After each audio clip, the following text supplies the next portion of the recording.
Bismillahirrahmanirrahim. Assalamualaikum warahmatullahi wabarakatuh. Bertemu lagi dengan Umi Nini Gawat bersama Maira TV YouTube channel. Hari ini kita akan membacakan Sirah Nabawiyah, kisah Rasulullah bagian yang ke-15. Semua yang melihat ini, anak-anakku, cucu-cucuku, saudara-saudaraku, sahabat-sahabatku semua dimanapun berada, semoga kalian selalu dalam lindungan Allah Subhanahu wa Ta'ala dan dalam keadaan sehat walafiat. Amin ya robbal alamin.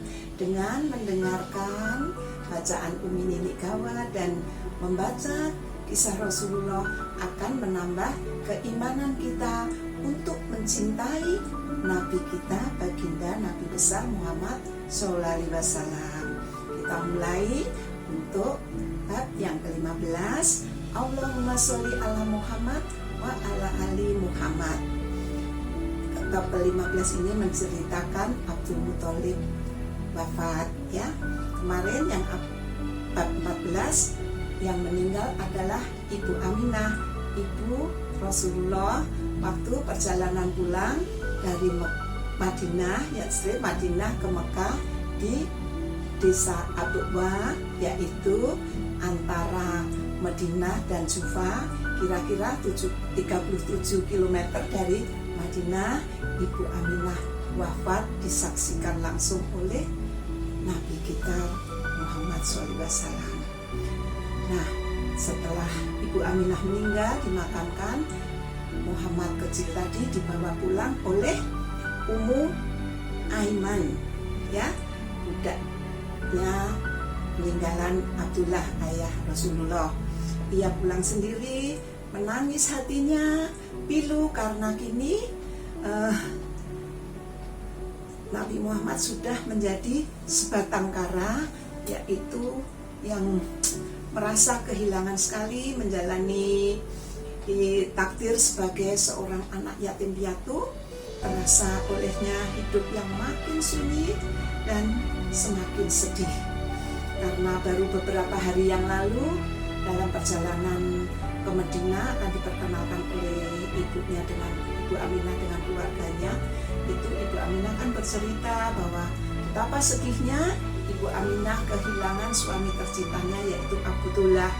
Nah, waktu itu Muhammad masih di dalam kandungan Ibu Aminah. Ini ia melihat sendiri di hadapannya ibunya pergi untuk tidak kembali lagi seperti ayahnya.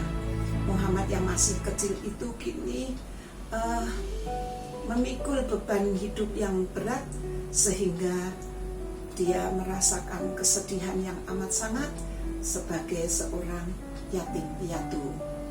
Ketika tiba di Mekah, Abdul Muthalib menyambut kedatangan cucunya Muhammad dengan rasa yang iba, haru, dan sedih. Karena kecintaannya, Abdul Muthalib pun semakin bertambah karena cucunya telah menjadi yatim piatu. Nah, rasa duka Muhammad mungkin agak ringan apabila kakeknya Abdul Muthalib bisa mencapai usia yang panjang. Namun Allah Subhanahu wa Ta'ala sudah mentakdirkan Abdullah hanya mencapai usia 80 tahun. Nah, sang kakek pun meninggal dunia saat itu. Muhammad berusaha ia mengiringi jenazahnya ke kubur, jenazah kakeknya ke kubur sambil berlinang air mata.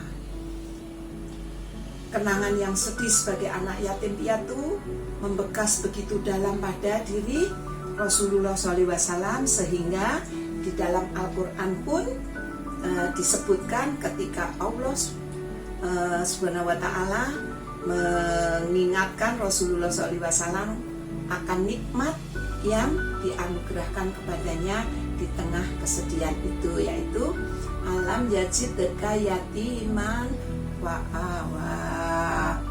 Bukankah dia mendapatimu sebagai seorang yatim, lalu dia Allah melindungimu. Surat Ad-Duha, surat 93 ayat 6. wa wajadaka dhallan fahada, dan Dia Allah mendapatimu sebagai seorang yang bingung, lalu Dia memberikan petunjuk.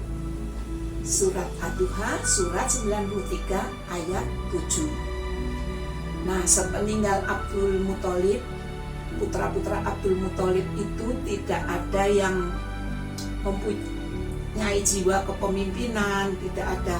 Dari keluarga Hasyim itu tidak ada anak-anak dari Abdul Muthalib itu memiliki keteguhan hati, kewibawaan, pandangan tajam, terhormat, dan berpengaruh di kalangan Arab seperti Abdul Muthalib. Jadi keluarga Hasyim setelah sepeninggal Abdul Muthalib itu tidak ada kewibawaan sama sekali. Akhirnya diambil alih oleh Umayyah, keluarga Umayyah, yang memang sejak dulu keluarga Umayyah itu sudah menginginkan sekali untuk bisa mengambil alih kekuasaan Abdul Muthalib itu tadi.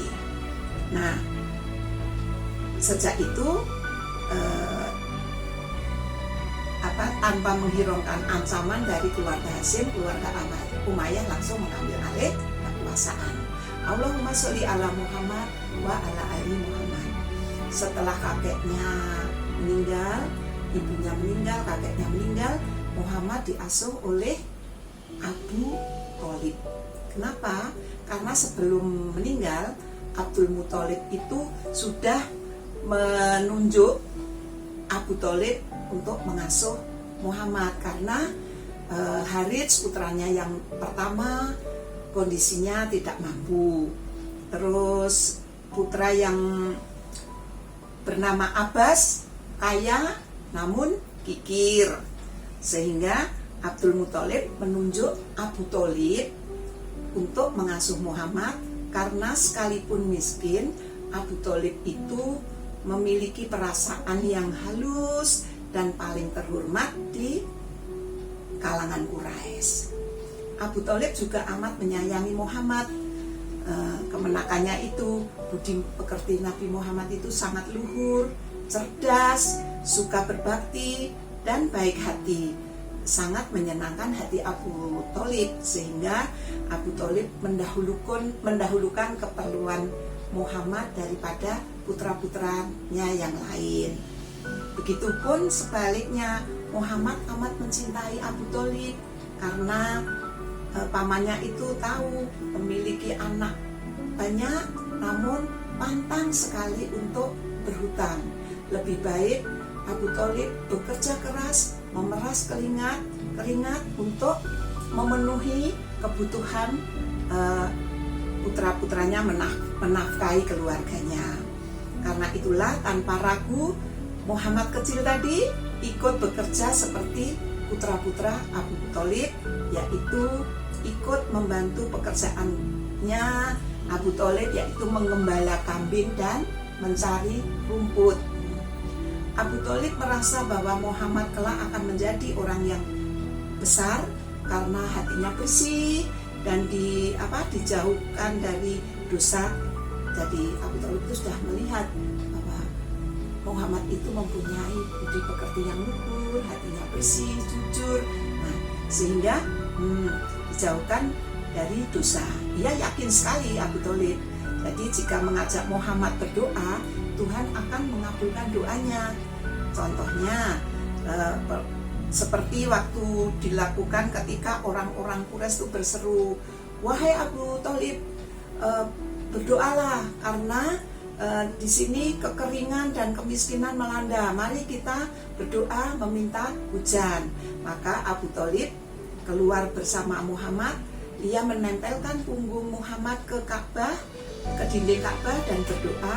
Kemudian mendung datang dari segala penjuru, sehingga turunlah hujan yang sangat lebat, dan tanah lembah yang kering tadi menjadi gembur. Itulah bacaan cerita hari ini, bab yang 15. Semoga semua yang mendengarkan semakin mencintai Rasulullah SAW. Apabila ada tutur kata yang keliru, juga keterangan bacaan Umi Nini Gawat kurang jelas, mohon dimaafkan. Bisa membaca, bisa dikirim Umi Nini Sirah Nabawiyah yang ke-15. Billahi taufik wal hidayah. Wassalamualaikum warahmatullahi wabarakatuh.